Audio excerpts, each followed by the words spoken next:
എൻ്റെ പേര് നിസാർ. ഞാനിവിടെ ദുബായിൽ ഒരു മെഡിക്കൽ ഫീൽഡിൽ വർക്ക് ചെയ്യുകയാണ്. ഞാൻ ഈ വോയിസ് ക്ലിപ്പ് റെക്കോർഡ് ചെയ്യാനുള്ള ഒരു കാരണം, നമ്മളെ കുടുംബങ്ങളിൽ ഇപ്പോൾ ഏറ്റവും കൂടുതൽ കണ്ടുവരുന്ന ഒരു പ്രവണത, നമ്മളെ കുടുംബത്തിൻ്റെ ഭാവിയിൽ വലിയ വേദനയായിട്ട് പിടികൂടാൻ സാധ്യതയുള്ളൊരു പ്രശ്നത്തിനെ പറ്റി ഒരു മുന്നറിയിപ്പ് എന്നുള്ള നിലയ്ക്ക് പറയാൻ വേണ്ടിയാണ്. ഞാനും നിങ്ങളടക്കം എല്ലാവരും ഇപ്പോൾ മൊബൈൽ ഫോൺ ഉപയോഗിക്കുന്നവരാണല്ലോ.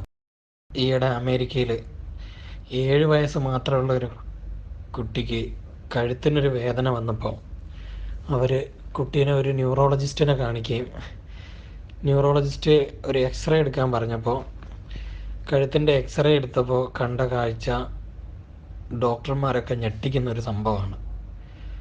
7 വയസ്സ് മാത്രം പ്രായമുള്ള കുട്ടിയുടെ കഴുത്തിൻ്റെ ഭാഗത്തുള്ള നട്ടെല്ല്, സെർവൈക്കൽ സ്പൈൻ എന്ന് പറയുന്ന ഭാഗം എന്ന് പറഞ്ഞാൽ സർവ്വനാഡികളുടെയും കേന്ദ്രമായ സ്പൈനൽ കോഡ് തലച്ചോറിലേക്ക് ചെന്ന് ചേരുന്ന ഭാഗം, അതാണ് കഴുത്തിൻ്റെ ഭാഗത്ത്. അവിടെയുള്ള രണ്ടാമത്തെ നട്ടെല്ല് മുന്നിലത്തെ ഭാഗം തയഞ്ഞ് തീർന്നു പോയിരിക്കുന്നു. അവിടെ അമർന്ന് കംപ്രഷൻ വന്നിട്ട് കഴുത്തിൻ്റെ ഭാഗത്തുകൂടി വരുന്ന ആ ഒരു ഭാഗത്തൂടെ പുറത്തോട്ട് ഇറങ്ങുന്ന എല്ലാ നെർവ്സിനെയും എന്ന് പറഞ്ഞാൽ നാഡികളെയും അത് അമർത്തി കളഞ്ഞിട്ടുണ്ട്. ഇതെങ്ങനെ സംഭവിച്ചു എന്നുള്ളത് കുട്ടിയുടെ രക്ഷിതാക്കളോട് അന്വേഷിച്ചപ്പോൾ ആ കുട്ടി അവൻ്റെ 4ാമത്തെ വയസ്സ് മുതൽ അവൻ കളിക്കുന്ന ടാബിൽ തലയും കുമ്പിട്ട് ഇങ്ങനെ നോക്കി നിൽക്കുന്ന ഒരു സിറ്റുവേഷനായിരുന്നു. ഡോക്ടർമാർ, വൈദ്യശാസ്ത്രം ഇപ്പോൾ ഈ കഴുത്തിൽ വരുന്ന ഈ ഒരു സംഭവത്തിന് പേരിട്ടിരിക്കുന്നത് തന്നെ ടെക്സ്റ്റ് നെക്ക് എന്നാണ്.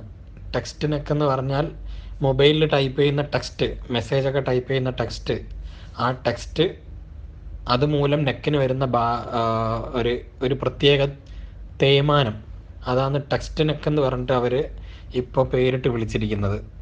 എൻ്റെ എല്ലാ സുഹൃത്തുക്കളും നമ്മളെ മക്കൾക്ക് മൊബൈൽ ഫോൺ കൊടുക്കുന്നില്ല എന്ന് ഉറപ്പ് വരുത്തണം.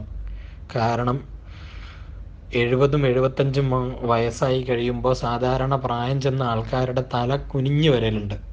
അങ്ങനെ കുനിയുമ്പോഴാണ് സാധാരണ ഈ സെർവൈക്കൽ സ്പൈനിൽ ബെൻഡിങ്ങും തേയ്മാനവും കാണുന്നത്. അതിലുപരി ഇപ്പം നമ്മളെ ചെറിയ മക്കൾ 8, 9, 10 വയസ്സാകുമ്പോഴേക്കും നട്ടെല്ലിന് രോഗം വന്ന് ചികിത്സ ഒരു കണക്കിന് പറഞ്ഞാൽ ഇല്ല എന്ന് തന്നെ പറയുന്നത്, ഉണ്ടെങ്കിലും അതിനൊരു ഫലവും ഇല്ലാത്ത ചികിത്സ, അതിനെ ചികിത്സ എന്ന് പറയാൻ പറ്റില്ല. വെർട്ടിബ്രോപ്ലാസ്റ്റി എന്നൊക്കെ പറയുന്ന രീതിയിൽ നട്ടെല്ലിൻ്റെ ഭാഗത്ത് EM പോലൊരു സാധനം, നമ്മൾ സാധാരണക്കാർക്ക് മനസ്സിലാകാൻ വേണ്ടിയാണ് ഞാൻ അങ്ങനെ പറയുന്നത്, EM പോലൊരു സംഭവം ഉരുക്കി ചേർത്ത് നട്ടെല്ലിനെ പഴയ രൂപത്തിലേക്ക് എത്തിക്കുക എന്ന് പറയുന്നത് ഒരു രീതിയുണ്ട്. പക്ഷേ അതൊന്നും കുട്ടികളിൽ ചെയ്തു കഴിഞ്ഞാലും അവരെ ഭാവിയെ രക്ഷിക്കാൻ പറ്റും എന്നുള്ള കാര്യത്തിൽ ഡോക്ടർമാർ ഇപ്പോഴേ പറയുന്നു ഒന്നും ചെയ്യാൻ പറ്റില്ല എന്ന്. ഞാൻ തന്നെ എൻ്റെ ഒരു ആവശ്യത്തിന് ഒരു ഡോക്ടറെ അടുത്ത് ഒരു ആവശ്യത്തിന് ചെന്നപ്പോൾ ഡോക്ടറോട് ഞാൻ ചോദിച്ചു, ഡോക്ടർ പറഞ്ഞു സ്കാനിങ് ഒക്കെ ചെയ്ത് കഴിഞ്ഞപ്പോൾ സർജറി ചെയ്യാം, എന്നാൽ എന്തെങ്കിലും ഒരു വ്യത്യാസം കാണും. അപ്പം ഞാൻ ഡോക്ടറോട് ചോദിച്ചു, സർജറി ചെയ്താൽ പൂർണ്ണമായിട്ട് മാറുമോ? അപ്പോൾ ഡോക്ടർ എന്നോട് പറഞ്ഞൊരു വാക്ക് നിങ്ങളെല്ലാവരും ശ്രദ്ധിച്ച് കേൾക്കണം. മനുഷ്യൻ്റെ ശരീരത്തിലെ ഒരു സാധനം അതിൻ്റെ നോർമൽ അവസ്ഥ നഷ്ടപ്പെട്ടാൽ, ഒരിക്കൽ അത് വീക്കായി കഴിഞ്ഞാൽ അത് വീക്ക് തന്നെയാണ്. അതിനെ നിങ്ങൾക്കൊരു രീതിയിലും തിരിച്ചു കൊണ്ടുവരാൻ പറ്റില്ല. അതിനെ നമ്മളെ പടച്ചവൻ സൃഷ്ടിച്ച രീതിയിലേക്ക് അതിനെ തിരിച്ചു കൊണ്ടുവരാൻ ഒരിക്കലും പറ്റില്ല. ആ ഒരു കാര്യം നിങ്ങൾ മനസ്സിൽ ഓർത്ത് വെക്കുക. മക്കളെ കയ്യിൽ നിന്ന് ഫോൺ വാങ്ങി ദൂരെ കളയാം. എത്രയും പെട്ടെന്ന് തീരുമാനം എടുക്കേണ്ട ഒരു കാര്യമാണ്. കുട്ടികൾ വാശി പിടിക്കുകയും കുട്ടികൾ കരയുകയും എല്ലാം ചെയ്യും, അത് കുറച്ച് ദിവസത്തേക്കേ ഉണ്ടാവുള്ളൂ. മക്കൾ TV കാണുന്നതൊന്നും പോലെയല്ല, മടിയിൽ വെച്ചിട്ട് തല കുമ്പിട്ട് നിൽക്കുന്ന, ഭാവിയിൽ അവർക്ക് വരാൻ പോകുന്ന കുറേ പ്രോബ്ലങ്ങൾ എന്ന് പറഞ്ഞാൽ പുറത്ത് കൂന, കഴുത്തിന് വളവ്, 2 കൈകളിലേക്കും തരിപ്പും വേദനയും. കുട്ടികൾക്ക് പഠിക്കുന്ന കാലത്ത് നോട്ട്ബുക്കിലേക്ക് എഴുതാനോ വായിക്കാനോ ഒന്നിനും കഴിയില്ല.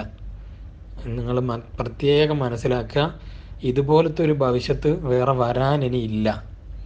കൈമുട്ടിനോ കാൽമുട്ടിനോ കൈവിരലിനോ കാലിൻ്റെ വിരലിലോ ഒടിവ് വരുന്നത് പോലെയോ ചതവ് വരുന്ന പോലെയോ അല്ല ഇത്.